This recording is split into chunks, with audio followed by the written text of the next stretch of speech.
अस्सलाम वालेकुम students, Saud Tariq is here. अच्छा जी, कैफ स्टूडेंट्स जो क्वालिफाई हो गए हैं उनको बहुत बहुत मुबारक हो। अल्लाह ताला आपको आगे भी कामयाब फरमाए। काफ़ी कैफ के स्टूडेंट जो हैं वो कॉम्बो से रिलेटेड जो है कुछ गाइडेंस चाह रहे थे, तो मैंने सोचा एक बहुत ही शॉर्ट वीडियो जो है वो आपके सामने रखी जाए। एजेंडे तीन है जी, कॉम्बोज पे कुछ बात कर लेंगे हम, की सक्सेस फैक्टर्स क्या होते हैं, फर्म के साथ कैसे मैनेज करना है, इस पर छोटी सी बात कर लेंगे और कुछ इन्फॉर्मेशन मजीद मैं आपको प्रोवाइड करना चाहूँगा। अच्छा जी, डायरेक्ट कॉम्बो पे आते हैं। पहले देखिए जी, अक्सर लोग सवाल कर रहे हैं कि जी कॉम्बो क्या पिक करें और कितने पेपर उठाएं। मेरा ये ख्याल है कि अगर आप अभी दिसंबर 23 के अटेम्प्ट को टारगेट कर रहे हैं, तो आपको तकरीबन 3 पेपर्स कम से कम उठाने चाहिए। ठीक है जी, 3 पेपर्स अब कौन से उठाने चाहिए? अगेन ये नहीं बोलूँगा कि मैं कहूँगा जी मैं बीएफडी का टीचर हूँ, तो मैं कहूँगा नहीं यार बीएफडी तो मस्त उठाने, नहीं। 3 पेपर जो मैं समझता हूँ सिंसियरली आपके लिए होने चाहिए। It depends on student to student. हर स्टूडेंट के लिए एक जैसा कॉम्बो नहीं हो सकता। हर बंदे को अपनी स्ट्रेंथ को देख के कॉम्बो बनाना चाहिए। जैसे मैंने यहाँ पे रखा हुआ है कि अगर किसी की थ्योरी स्ट्रांग है, तो वो एक प्रैक्टिकल और 2 थ्योरी लेगा। और अगर किसी का प्रैक्टिकल स्ट्रांग है, तो मुझे ऐसा लगता है कि उसको लेना चाहिए 2 प्रैक्टिकल और 1 थ्योरी। अच्छा, वजह ये है कि देखिए जो आपकी स्ट्रेंथ है ना, ये जो पहला अटेम्प्ट होगी ना आपकी, ये पहली अटेम्प्ट, ये बड़ी गोल्डन अटेम्प्ट होगी। और ये समझे इस तरह से है कि ये मेक और ब्रेक काफी हद तक कहा जाता है। इसमें लीज भी बहुत ज्यादा मिलती हैं आपको, और इसमें जो है एक डायरेक्शन भी सेट हो जाती है कि आगे क्या होने वाला है। तो जिसमें आप ज्यादा कंफर्टेबल है, मेरी पर्सनली प्रायोरिटी ये होगी कि आप वो पेपर्स निकालें। ठीक है जी। अच्छा, अब सर अगर हम एक प्रैक्टिकल और 2 थ्योरी पे जाते हैं, तो पेपर्स कौन से होने चाहिए? देखें, एफएफआर आप देखें, हर कॉम्बो में मैंने मस्ट रखा हुआ है, मस्ट रखा हुआ है। ठीक है जी। क्यों? क्योंकि देखें यार, एक साल में अगर आप देखें तो एक साल के लिए I think FFR is most suitable, क्योंकि इसका कोड बड़ा है। और अगर आप इसको अभी नहीं देंगे तो बाद में आपको जो है 6 महीने बाद पेपर देने होते हैं। ठीक है जी। जून 24 हो गया, दिसंबर 24 हो गया, तो 6 मंथ्स के अंदर एफएफआर करना विद अनदर पेपर थोड़ा मुश्किल हो जाएगा। तो पहली अटेम्प्ट में मेरे ख्याल से आई थिंक आप एफएफआर के साथ कुछ 2 पेपर लें। थ्योरी अगर आप लेने में इंटरेस्टेड हैं, तो मैं समझता हूँ कि आप उसके साथ ऑडिट और एसपीएम, ये आप 2 पेपर्स ले सकते हैं। ठीक है जी। और ये भी कर सकते हैं कि आप कहते हैं नहीं सर मैं जो है ना क्या कहते हैं ऑडिट तो दे रहा हूँ, एसपीएम नहीं देना चाहता, तो भाई आप ऑडिट के साथ लॉ दे रहे हैं, मगर ये थोड़ा हैवी हो जाएगा। लॉ में मसला क्या है कि थोड़ा कोर्स बड़ा है, एफएफआर का कोर्स भी बड़ा है, लॉ का भी बड़ा है। मगर ये बात ध्यान में रहे कि पहली बार आपको 1 साल का पीरियड मिल रहा है, आइंदा आपको 1 साल का पीरियड नहीं मिलेगा, आइंदा आपको 6 महीनों का पीरियड मिलेगा। तो ये भी एक कॉम्बो कर सकते हैं। और यस मे बी पॉसिबल कि आप कहें कि नहीं यार ठीक है, मैं ऑडिट को ड्रॉप करके एसपीएम कर दूं। बट ज्यादा जो देखा गया है वो ये देखा गया है कि लोग फिर एफएफआर ऑडिट और एसपीएम पे आ रहे होते हैं। लास्ट 6 मंथ में जो है वो एसपीएम कर लेते हैं और बाकी एफएफआर ऑडिट को साथ साथ लेके चल रहे होते हैं। अच्छा, अगर किसी की प्रैक्टिकल साइड स्ट्रांग है, तो मैं रिकमेंड करूंगा फिर आप 2 प्रैक्टिकल और 1 थ्योरी ने। अच्छा, प्रैक्टिकल में अगेन मैं समझता हूँ दूसरा पेपर आपके पास टैक्स हो सकता है या बीएफडी हो सकता है। टैक्स की चेंजेस भी आ रही होती हैं, और मैं समझता हूँ टैक्स से कोई एमएसए भी नहीं खुल रहा होता। तो I think BFD can be good choice. ठीक है, बीए में इसलिए नहीं कह रहा कि मैं बीएफडी का टीचर हूँ कि यार मैं कहूँ नहीं यार बीएफडी लेना चाहिए, आपको टैक्स लगता है आप टैक्स ले लो। अच्छा, यहाँ पे एक वजह ये भी थी एफएफआर ऑडिट को साथ रखने की कि एमएसए 1 में आपको आसानी हो जाएगी। एमएसए 1 में पूरा एफएफआर ऑलमोस्ट आपको वापस से मतलब रिकॉल करना पड़ता है। तो अगर आप ऑडिट और एफएफआर साथ देते हो, तो आपको एमएसए 1 की अटेम्प्ट के लिए अलग से आपको फिर तैयारी नहीं करनी पड़ेगी, फ्रेश पड़ा होगा आपने एफआर भी और ऑडिट भी। वरना अगर आप पहले एफआर लेते हैं और ऑडिट ब्रेक कर लेते हैं, तो मुझे लगता है कि शायद आपको एमएसए 1 में प्रॉब्लम हो सके। ठीक है। यस, कुछ लोग समझते हैं कि जी ऑडिट हम कैसे करेंगे, तो देखें ऑडिट मेरे ख्याल से हो जाता है, क्योंकि ऑडिट का पेपर और प्रैक्टिकल साइड थोड़ी अलग अलग बातें। But yes, if you think नहीं ऑडिट जो है मैं थोड़ा और मेच्योर हो जाऊँ फिर दूँ, तो आप डेफर कर सकते हो। फिर यहाँ पे आप चाहें तो लॉ उठा लें फिर।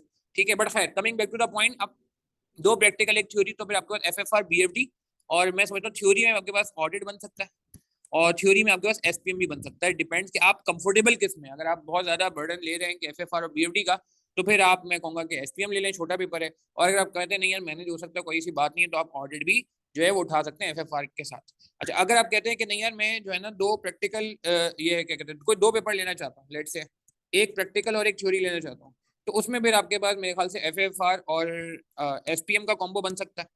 ठीक है जी। एफएफआर और सॉरी ऑडिट का कॉम्बो बन सकता है, और एफएफआर लॉ बन सकता है। मेरे ख्याल से एसपीएम तो बहुत छोटा हो जाएगा। फिर आप 2 में से कोई एक, अगर आप 2 पेपर दें, मैं अगर मैं 2 रिकमेंड नहीं करूंगा, और 4 पेपर कोई देना चाहता है, तो फिर तो मेरे ख्याल से एफएफआर ऑडिट, क्योंकि अगर आप 4 दे रहे हैं तो एमएसए 1 को फिर आप अनलॉक करें, बीएफडी एंड एसपीएम। अच्छा, मेरा पर्सनली अगर मैं आपको कहूँ बिल्कुल लास्ट जो फिल्टर्ड कॉम्बो जो ज्यादा कॉमन चल रहे होते हैं, वो एफएफआर ऑडिट और एसपीएम चल रहा होता है, जो ज्यादा देखा है। और दूसरा जो फेवरेट चल रहा होता है स्टूडेंट्स का, चल रहा होता है एफएफआर बीएफडी और ऑडिट। तो आपको जो सूट करता है, अगेन मैंने कहा आप अपनी स्ट्रेंथ को देख के फैसला करें, ठीक है। ये बात हो गई कॉम्बो पे। और ये देखिएगा कि आप आगे आके आपको सिर्फ 6 मंथ्स मिलेंगे, तो ये थोड़ा देख लीजिएगा। कुछ लोगों को ये लगता है प्रैक्टिस बहुत ज्यादा करनी पड़ेगी हमें, उनको बहुत ज्यादा प्रैक्टिस के बाद कंफर्ट आता है, तो फिर वो BFD को भी पहली अटेम्प्ट में उठा सकते हैं, ठीक है। अच्छा, एक चीज बड़ी इंपॉर्टेंट थी, ये तो कॉम्बो से रिलेटेड शॉर्ट बात थी यार। देखें, कंसिस्टेंट स्टडीज करनी है, फर्म के साथ कैसे मैनेज करें इसकी बात कर रहे हैं। कंसिस्टेंट स्टडीज का मतलब है कि डेली पढ़ें। डेली का मतलब है कि चले आधा घंटा भी मिल रहा है ना यार, सीरियसली स्पीकिंग, तो आप आधा घंटा भी पढ़ लें, मगर हैबिट होनी चाहिए दिन में कुछ ना कुछ पढ़ना है। अगर आपने कंसिस्टेंसी इंश्योर कर ली, मैं समझता हूँ बहुत सारी चीजें आपकी आसान हो जाएंगी। टाइमली कवरेज, पेंडिंग लेक्चर्स नहीं रहने प्लीज यार, पेंडिंग लेक्चर्स ना करें। मेरा बड़ा पेन है, बड़ा स्टूडेंट्स को पता है कि यार मैं बहुत ज्यादा उनको बोल रहा होता हूँ कि पेंडिंग लेक्चर नहीं होना चाहिए, तरह का पॉइजन है, जहर है। प्रॉपर टाइम टेबल बनाए जी। Shajib Aftab gold medalist student है, उन्होंने 2021 में माशाल्लाह 3 मेरिट और 2 गोल्ड मेडल जो है एक ही अटेम्प्ट में स्कोर किए। उनका मैं आपको प्लानर दिखाऊं तो आप हैरान हो जाएंगे। उनका प्लानर इतना जबरदस्त है कि शायद उस प्लानर को बनाने के लिए उनको शायद जो है ना पूरा दिन लगा था। तो जितनी अच्छी आपकी प्लानिंग होगी, आपको पता होना चाहिए कि सुबह क्या करना है, शाम क्या करना है, रात क्या करना है। अगर क्लाइंट में लेट सीटिंग हो रही है तो सुबह का टाइम क्लासेस का निकालें, और अगर नॉर्मल टाइम चल रहा है तो शाम का टाइम क्लासेस का निकालें। किसी तरीके से आपको जो है अपना टाइम टेबल पता होना चाहिए कि आपने किस किस चीजें, और माइलस्टोन बनाए कि 2 हफ्ते में ये कवर होना चाहिए, 1 महीने बाद ये कवर होना चाहिए, 2 महीने बाद ये कवर होना चाहिए। पूरी एक आपके स्ट्रक्चर्ड टाइम टेबल होना चाहिए। प्रॉपर यूटिलाइजेशन ऑफ लीव में कोई नया काम नहीं करना है, रिवीजन और पास पेपर्स करने चाहिए, ठीक है जी। कोई गाइडेंस चाहिए तो मेरा नंबर मौजूद है। लास्ट में बस एक 30 सेकंड की बात करूँ। अच्छा, ये बातें आपको अगर काम की लग रही है तो प्लीज यार शेयर भी कर सकते हैं आप यार, किसी का भला हो जाएगा। कॉम्बो से रिलेटेड या ये जो मैं आपसे की सक्सेस फैक्टर्स की बातें कर रहा हूँ, अगर आपको मुनासिब लगे तो आप इसे और स्टूडेंट से भी शेयर कर सकते हैं जो CFAP की अटेम्प्ट देने वाले हों। अच्छा जी, हमारे यहाँ बस लास्ट 30 सेकंड में बात कर लूँगा। अल्हम्दुलिल्लाह मैं जो है CFAP 4 100% पढ़ा रहा हूँ, और December 21 में हमारे स्टूडेंट ने मेरिट भी स्कोर किया, और अल्लाह का शुक्र है कि काफ़ी सालों से जो है BFD में पढ़ा रहा हूँ, और हमारी किताब भी बड़ी कॉमन है। CFAP 3 SPM रिसेंटली शुरू किया गया कुछ टाइम पहले, उसका 1/3 एरिया में पढ़ा रहा हूँ। MSA 2 1/3 एरिया पढ़ा रहा हूँ। तो देखा जाए तो 3 एरियाज ऐसे हैं, और ये 3 आपस में लिंक भी हैं। MSA 2 में BFD और SPM आ रहा होता है। सर हाफिज अली मेरे साथ SPM थ्रू थर्ड शेयर कर रहे होते हैं, और हम सब चार्टर्ड अकाउंटेंट है, सबसे इंपॉर्टेंट बात। और सर हाफिज अली और मैं तो AC से भी हैं प्लस चार्टर्ड अकाउंटेंट। MSA का कोर्स 50% शेयर कर रहे होते हैं। सर हामिद यूसुफ टैक्स का एरिया देख रहे हैं। सर फुरकान जो है MSA 1 देख रहे हैं, क्या कहते हैं MSA 2 सॉरी 2/3 एरिया देख रहे हैं। तो कहने का मतलब है कि हम हमारी एक फैकल्टी की टीम है, इंशाल्लाह ऑडिट का भी एरिया हम जल्द जो है डिस्क्लोज करेंगे। और बहुत ही होनहार चार्टर्ड अकाउंटेंट है जो इंशाल्लाह ऑडिट का 100% कोर्स पढ़ाएंगे कुछ टाइम में इंशाल्लाह। वो हम जो है क्या कहते हैं आप लोग को इंट्रोड्यूस कराएंगे उनसे। तो कहने का मतलब है कि हमने ये कोशिश की है कि हम जितना भी पढ़ाएं उसमें इंसाफ रखें। और टीचर सिलेक्शन में मैं ये कहूँगा कि आप पहले डेमो लें।